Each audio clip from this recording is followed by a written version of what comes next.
Bonjour la famille, j'espère que vous allez bien. Moi c'est Huguette, bienvenue dans Tobongi sa santé 3. La fois passée, tu solo là qui sur alimentation abuso, conditions physiques et quoi changer dans l'alimentation abuso pour éviter des maladies comme AVC, arrêt cardiaque et diabète. Pour yangonde ils ont frappé société abuso plus. Mais en même temps, ils ont des maladies oyo, ce qu'on change mode de vie na yo, ou éviter yango. Vous allez qui mingi ya kotu abuso. Oui, tu peux éviter les maladies. Mais maintenant, quoi faire ceux qui sont malades et déjà, ceux qui ont la crise, comment agir? Bon, tout le monde a fait battu la crise mais donc, ils ont un moyen pour éviter que les gens alors, comment agir ceux qui ont ceux qui ont la crise, et puis comment voir les signes de maladie qui sont déjà proches. Avant de connaître les symptômes, tu peux comprendre qu'est-ce qui se passe dans nos autos quand nous avons la crise. Ba maladie wana elakisi nini? Et puis comment voir ba signe ya maladie wana qui ezali déjà proche? Qu'est-ce qui se passe ce qui moto azosala AVC? AVC ezali accident vasculaire cérébral. Veut dire circulation ya makila o elekaka po kende na cerveau eza bloqué. Tokoki ko comprendre ngo pe que vaisseau sanguin nzela o makila elekaka ezali bouché ou ezali bloqué, donc makila ezoleka bien te. Parfois aussi arrive à que et pété donc et pas souki alors makila ezo sopana na cerveau. Donc oxygène na biloko ezalaka important pour nourrir cerveau ezo lekali souté. Et loko e bloka kanzela wana ezalaka souvent ba graisse donc cholestérol, ba caillou o eutaka par exemple partout dans nzoto ou bien côté cœur o ke kota na katsa makila donc esali ke bloquer nzela ya makila ezo lekali sous bien te. Donc ko sala ke pression eleki makasi alors artère et pasuki et causer hémorragie cérébrale. Donc makila est comme kopanzana na cerveau. Pour la mutu asa la crise ezwaka ton mois moulai. Et koki kozala ke ba signe ezali déjà, mais mutu azo tirer attention te ou bien agir comme il faut te. Ba symptômes ya AVC ezalaka différent. Ça dépend na place où le cerveau est touché. Mais souvent oyo eyaka ezali comme on a depuis la mouka qui n'a donc aux vertige, vous comprendre que vertige est aussi là. Et que vous avez la signe avec. Misu et zomuna lisusu bien te ou bien aux homona double. Difficulté à koloba. Ou comme on a mutazo loba lisusu bien te ou azolu kabamo ou bien makambazo loba et zo pesa sans c'est pas nayote. Paralysie partielle donc et que ya na différents côtés nzoto peut-être na côté moko ou comme on a mutu par exemple et l'ongina esanete kita. Au cours de la test, on c'est ACK ou Achamuna Liboso, comme ça.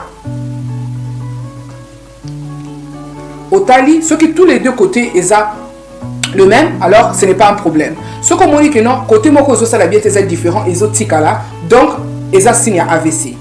Par exemple, ce que on a, mutazo luka asimba loko azoko kasuko simba tazoko kakozwango bien tazoko isa ou azoko kako poser ba pana été comme il faut. Azoko kako tambola été comme il faut. Et qu'on peut kozala signé AVC. Ce qui mutazo la kesaba signe wana benga SAMU ou obengi ambulance. Ocheye na position latérale de sécurité aux élites bato ambulance bakoya. Ceux qui ont remarqué ba signe wana occupé kozwa tension pour normalement tension na bato wana ezalaka élevé. Arrêt cardiaque. Ça la marque souvent ceux qui fonctionnent à cœur ou il y a respiration et ça a problème. Ce qui activité électrique normale et à cœur et katani.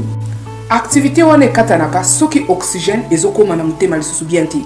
Et alaka souvent causé na artère bloquée. Donc nzela ya makila place makile les kanaka eza bloqué. Depuis ba muscle moyen et fonctionner normalement ezaté. Ce qui va fonctionnement wana ezo simbali souté donc cœur peut moyen et pomper bien ezaté. Alors il y a moyen de kozaka arrêt. Ba symptômes nango ou signe nango ekoki pe kozala différent mais souvent oyo eyaka ezali douleur na poitrine ou douleur oyo kita na gauche place mutema ezalaka. Donc le boko mobimbezo sala pasi et poitrine ezo sala pasi. Kopema ekomaka difficile, souvent bato wana balobaki baza étouffé, alors fenêtre eza kofungwama, ba porte eza kofungwama, il y a assez d'air, mais il y a zo sentir étouffement. Donc ça n'a rien à voir na fenêtre, na porte, ezali des problèmes que oxygène ezo leka bien te. Pour mieux préciser, oxygène ya kati ya makila. Donc oxygène normal de oyozopema. Oxygène ou le kakana kati ya makila. Ils ont les qualités sous bien te comme un cœur pour cœur et ça la travaux comme il faut. Bartouana ba perdaka connaissance ou bazalaka souvent ba comme ko banga. Bazomona neti liwa, bazomona quelque chose qui ne va pas, bazomona que non baza étouffé, ba comme akobanga. Donc wana za ba signe nango aussi. Ba symptômes wana il faut zala kaka nyonso te eko ko ya peka moko ou mibale ou misato. Ce qui est tension peut être élevé, donc il faut ce qui nous comme d'accord sentir étouffement, donc benga déjà bas SAMU ou ambulance et tchai la position latérale de sécurité pour azala étouffé. Ceux qui ont remarqué que azopé maté ou pulse exaté, alors on est obligé yako benga ambulance et yako sala première secours. Donc réanimation. Nakola Kasabino, comment faire position latérale de sécurité et comment la réanimation. Ceux qui ont eu la position latérale de sécurité, ceux qui ont eu la réanimation, tu peux sauver une vie. Papa, maman, bana.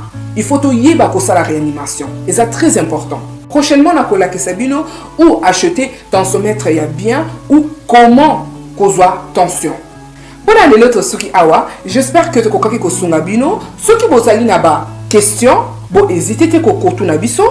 Ceux qui bozali naba thème ozali ko intéressé bino, bo komela biso naba commentaire. Comme ça, tu sais comment faire. Merci pour l'attente na bino. À la prochaine.